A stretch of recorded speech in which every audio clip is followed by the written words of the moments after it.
Pas de ça? Ouais, je connais ça.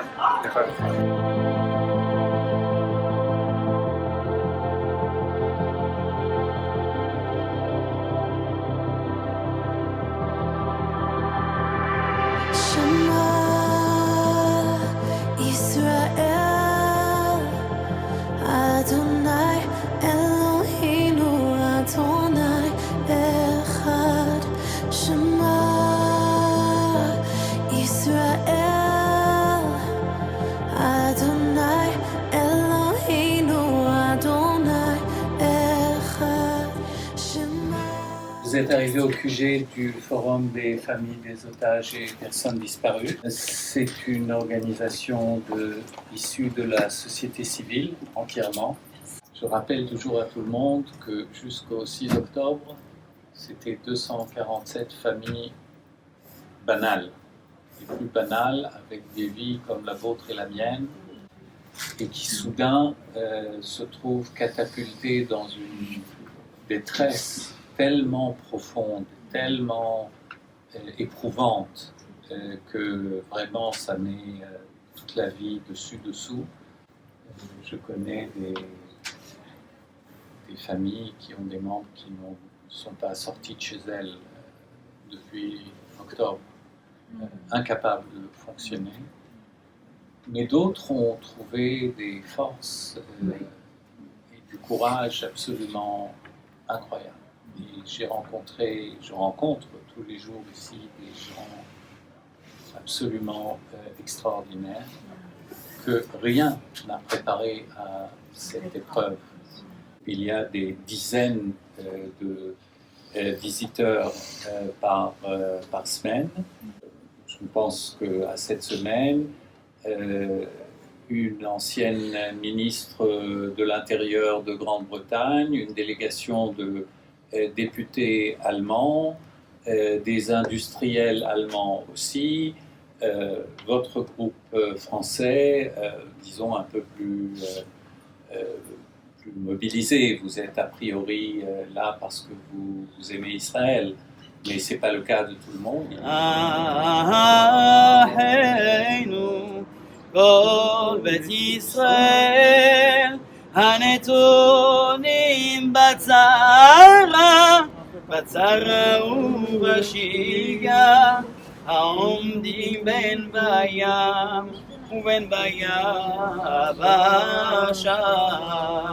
Ça nous montre que le Magen David Adom a été ciblé. On n'a pas besoin d'avoir lors de mission du Hamas pour comprendre ça. Regardez, ça c'est un GoPro du Hamas, des terroristes. Ils arrivent, ils voient l'ambulance, qu'est-ce qu'ils font? Ils commencent à tirer. Ok? Parce qu'ils ont compris, ils sont là pour tuer, et nous on est là pour sauver. Alors on les dérange, alors ils nous ont ciblés. Ce jour-là on a perdu. Premièrement, il faut dire on a perdu 4 secouristes actifs. Ok? Et on a perdu aussi 16 ambulances et des scooters. On a eu des dizaines de secouristes blessés. Et tout ça parce qu'on avait une mission, sauver des vies. Aaron Chaimov, un jeune, il est parti sur le terrain. Il nous a informé, je suis arrivé sur place, il y a ici des terroristes, ils nous tirent dessus, et c'est la dernière information qu'on a entendue. À 7h05, on a compris qu'on a perdu notre premier secouriste, 7h05 du matin. Ok? Dans ces heures-là, on a reçu une information de Hamitman, la jeune à la droite. Elle nous a dit, écoutez, je sais qu'il y a des terroristes dans le kibbutz, elle était à Be'eri, je sais qu'il y a des secouristes, moi je vais à la clinique, envoyer tous les blessés vers la clinique. Et pendant des heures, elle nous appelait, elle nous informait ce qu'elle fait. J'ai des blessés graves, j'ai des blessés ça, je traite, je fais, etc., etc. Et malheureusement, après 6 ou 7 heures, les terroristes sont rentrés dans la clinique. Et ils ont tué tous les blessés et aussi Amit qui a été trouvé dans la clinique avec les uniformes, avec les gants sur les mains et qui a été abattu avec une balle dans la tête. C'est ça les terroristes, c'est ça ce qu'on a vécu ce jour-là. Alors on est à l'hôpital Tel HaShomer qui est collé à Tel Aviv et on est dans le bâtiment de la réhabilitation. Donc des gens qui ont été blessés, en l'occurrence ici pour les soldats, des gens qui ont été blessés et qui sont en voie de guérison. C'est vrai qu'il y a une habitude dans le judaïsme, même une mitzvah comme on dit, un acte positif de rendre visite aux malades. Et c'est quelque chose de très important. Et les soldats sont habitués. Dans les chambres, il y a souvent des bouquets de fleurs, des ballons, des chocolats. Voilà, ça c'est quelque chose, c'est vraiment un mouvement national. Quand les gens ne peuvent pas faire grand-chose, ne peuvent pas aller à l'armée ou ne peuvent pas aider d'autres, voilà, eh bien, ils viennent rendre visite aux soldats. C'est quelque chose qui est très populaire ici en Israël. On a vu un soldat qui avait subi 32 opérations. 32 opérations pour pouvoir marcher. Et il était là avec la pêche, il faisait des blagues sur lui. Si on explique ce que ça fait d'aller rendre visite à un malade, on ne peut pas comprendre. C'est en y allant qu'on se rend compte en sortant ce qu'on a pris. Et moi, j'encourage toute personne qui a un coup de mou d'aller aller dans un hôpital. Quand il sortira de l'hôpital, ses problèmes auront disparu.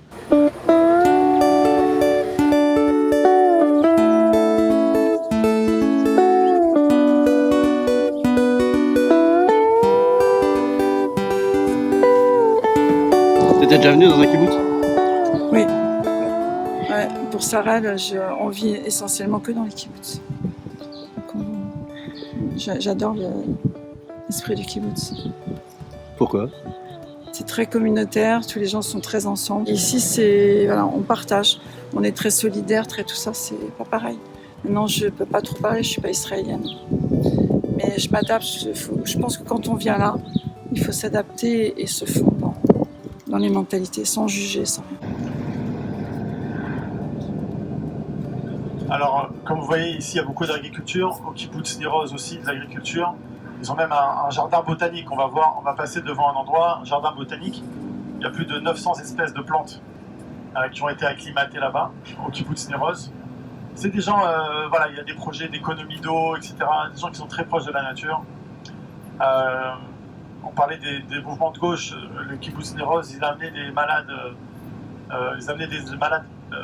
gazaouis, palestiniens, jusque dans les hôpitaux israéliens. Ils accueillaient des travailleurs chez eux, etc. Voilà. Le réveil, il faut comprendre, il était très très très dur. Le kibbutz Alumim à gauche, à droite, pardon. Il passe devant le kibbutz Alumim à droite. Alors lui, les terroristes n'ont pas réussi à rentrer, mais il va être touché par des impacts de roquettes. Ici, c'est un kibbutz aussi, comme on dit, agricole. Regardez à droite, le toit de la fabrique ici à droite. Là. Voilà. Ça, c'est une roquette.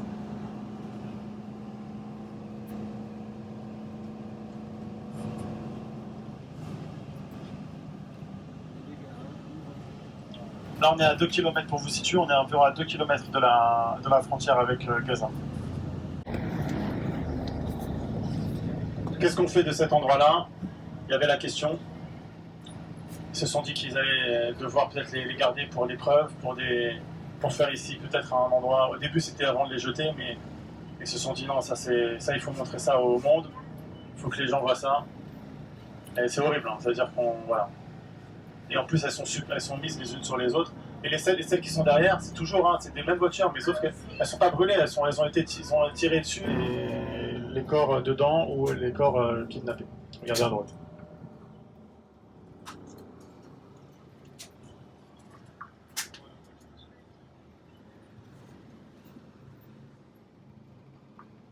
Voilà, on a environ 1000 voitures.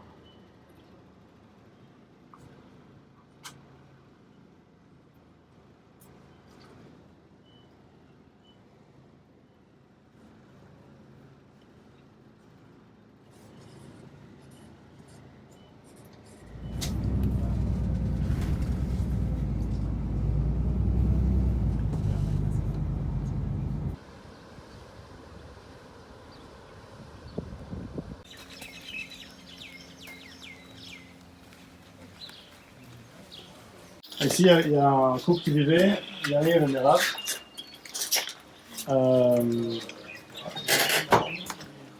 Ils sont rentrés en tirant un RPG par là.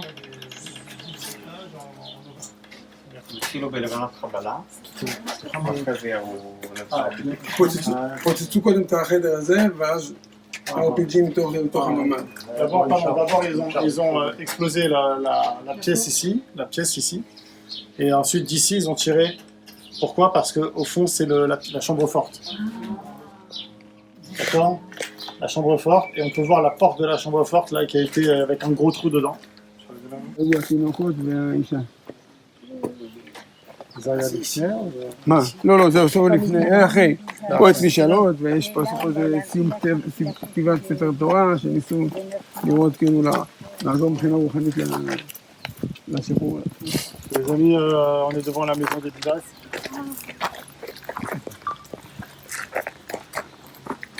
Et ils ont mis ces petites, voilà, ces deux petits là en. Il a mis les posters sur la porte. Le Hamas a dit dans un communiqué qu'ils ont été tués, mais il n'y a pas les preuves, on ne sait pas, pas sûr. Donc c'est pour ça qu'il y a du orange, vous voyez des rubans orange, c'est le symbole des deux petits rouquins qui étaient là dans cette maison. On a le 2 avril. Les deux petites jumelles là. Toute cette famille a été tuée.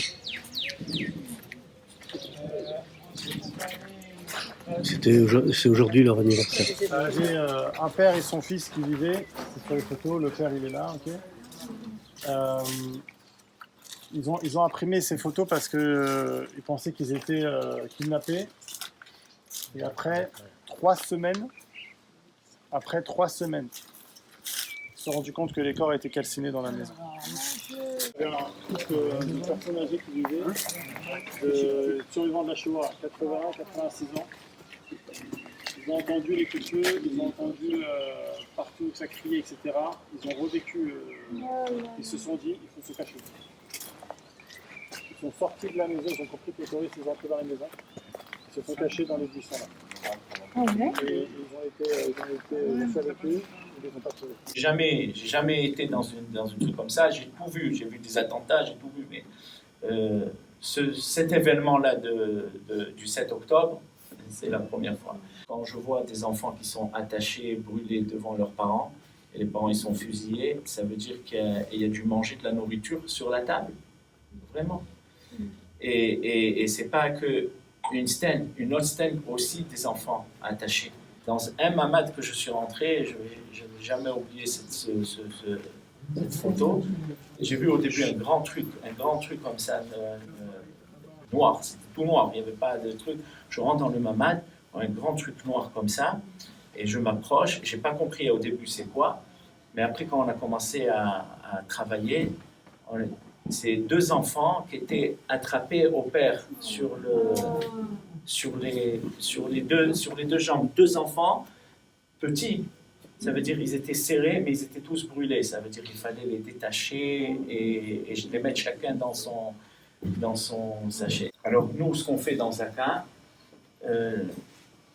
c'est amener les gens qui sont plus en vie en Kever Israël. Kever Israël, c'est en enterrement, d'accord? L'emmener en enterrement.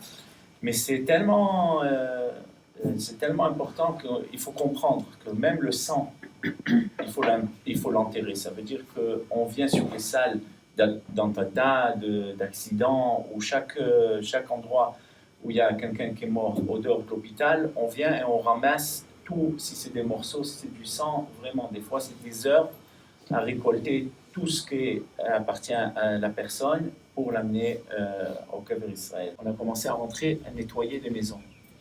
Nettoyer les maisons, ça a pris beaucoup de temps, mais il n'y a pas une maison qui est restée une goutte de sang dans la maison. Ça veut dire qu'on a vraiment maison par maison, kibbutz par kibbutz, dans la plupart des kibbutzim, on est rentré vraiment, on a fait le nettoyage. En plus de ça, on s'est occupé aussi beaucoup de faire passer les gens aux enterrements. j'ai fait des vaillottes avec l'ambulance, j'ai pris des gens, des familles entières, la mamie, le papy, les enfants et les petits-enfants. Tous. Il y a dans un des kibbutzim, on a fait un grand kever. Kever, c'est une tombe. Ils sont tous ensemble dans la tombe, ça veut dire un à côté de l'autre. Les volontaires, c'est très très dur c'est très dur. Il y a des volontaires qui n'ont pas réussi à supporter. J'ai un ami qui était avec moi là-bas et donc, il a 43 ans, il a 5 enfants et 3 mois après, il ne s'est pas levé le matin. Son cœur a... Et c'est pas un volontaire. Il y a eu 2 volontaires comme ça. El male rachamim shochen bameromim. La question des otages, c'est quelque chose qui est long et large traité. Et bien qu'on sait qu'il n'y a pas de prix pour une vie, c'est une mitzvah, c'est en fait c'est un devoir primordial. On l'avait notamment rappelé parce que si il existe des mitzvot par exemple qui vont permettre de contribuer à vêtir un malade ou à nourrir un affamé ou à donner à boire à un assoiffé ou à de venir en aide à un malade par exemple, eh bien un otage c'est un malade, c'est un souffrant, c'est un assoiffé, c'est un affamé, c'est tout ça en même temps. Donc en fait, c'est une mitzvah qui est absolument primordiale, qu'elle va combiner toutes les formes d'humanité qu'on a habituellement l'occasion de pouvoir exprimer, elle devient une priorité absolue.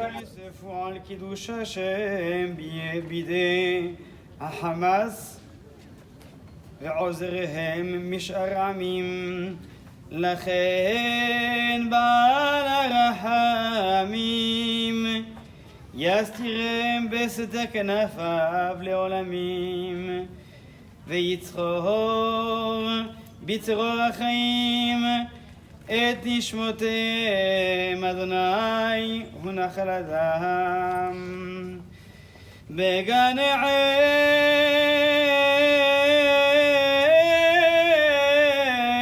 עדן תהא מנוחתם ויעמדו לגורלם ליקץ ימין ונאמר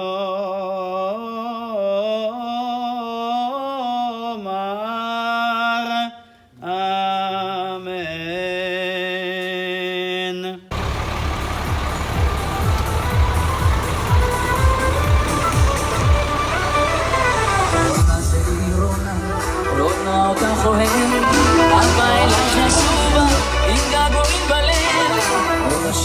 Là, on est ce soir dans un endroit qui est spécial, puisqu'en fait, c'est un endroit qui a été créé par deux Américains, 2 frères américains. Le lendemain, en fait, de la guerre, ils sont venus ici, ils ont pris en fait un petit espace et ils ont construit une espèce de grande maison ouverte pour accueillir les soldats. Et dans cet endroit, tous les jours, du matin au soir jusqu'à 1h du matin, il y a à manger gratuitement pour les soldats. On leur demande absolument rien. Les lumières que vous voyez juste derrière, en fait, juste là, pardon. Donc là, on est déjà à Gaza, on est à 7 km de Gaza. C'est un point de passage important puisqu'en fait, quand les terroristes sont passés sur cette route, au lieu de tourner à droite pour rentrer en fait dans un moshav, ça s'appelle un moshav, ils ont continué tout droit vers Netivot et il y a eu un combat à Netivot. Ils sont dans un état d'esprit, là ça va mieux. On va dire, il y a encore un mois, ils étaient fatigués parce que Gaza c'était très long. Bien sûr qu'ils vont être fatigués, mais déjà ils sont entraînés, c'est des combattants souvent. Et puis c'est la vie qui est comme ça en Israël, on n'a pas le choix. On est obligé de combattre pour vivre. Et nous, notre combat, c'est aider les soldats.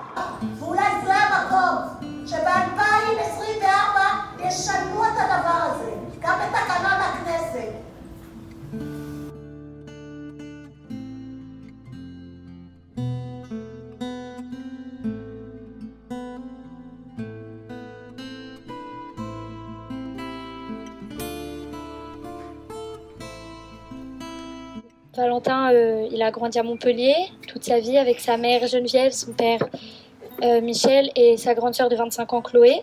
Donc il a fait ses études de droit, il les a réussies pour être avocat. Et il a aussi passé un concours Il a été le plus jeune à avoir passé le concours et il est arrivé deuxième. Et après ça, il a dit à sa maman que la France n'était pas pour lui et qu'il voudrait venir en Israël.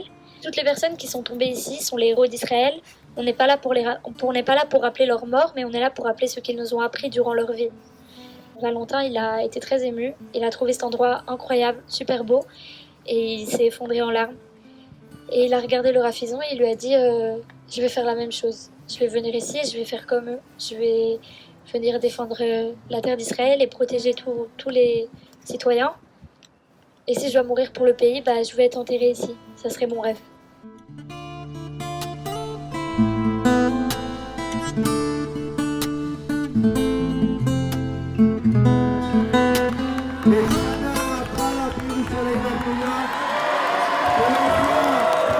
Il y a plein de choses à faire. On n'est pas inutile, il y a peut-être de choses à faire. On a vu qu'on peut aller tout simplement passer des semaines à aller voir les malades, on peut aller passer des semaines à aller consoler des familles, on peut aller passer des semaines à mettre des concombres dans des boîtes ou aller couper les gourmands d'une tomate, on peut passer des semaines à aller voir des familles qui sont déplacées et leur faire à manger. On peut aller... Il y a tellement de choses à faire, on s'est rendu compte de tout ce qu'il y avait à parcourir. Alors évidemment, il y a eu des choses qui ont été terribles, atroces, mais je pense que personne n'est ressorti de la manière dont il est entré. Personne dans le groupe n'est pas ressorti plus grand, plus fort, plus résilient, plus riche que lorsqu'il est venu. Tous les problèmes qu'on peut avoir sont secondaires, tierces par rapport à ce qu'on a vu. Cette force-là de savoir qu'on est utile, qu'on a des choses à faire, qu'il y a des choses à vivre, il y a une urgence à vivre, cette urgence-là, on l'a apprise ici. Et maintenant, c'est aux personnes du groupe de les transformer, de faire en sorte qu'il y ait un impact.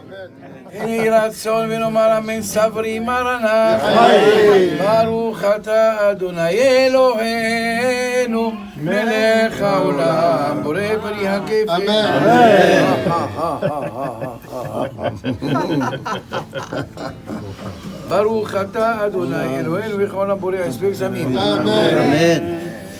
שיר למעלות,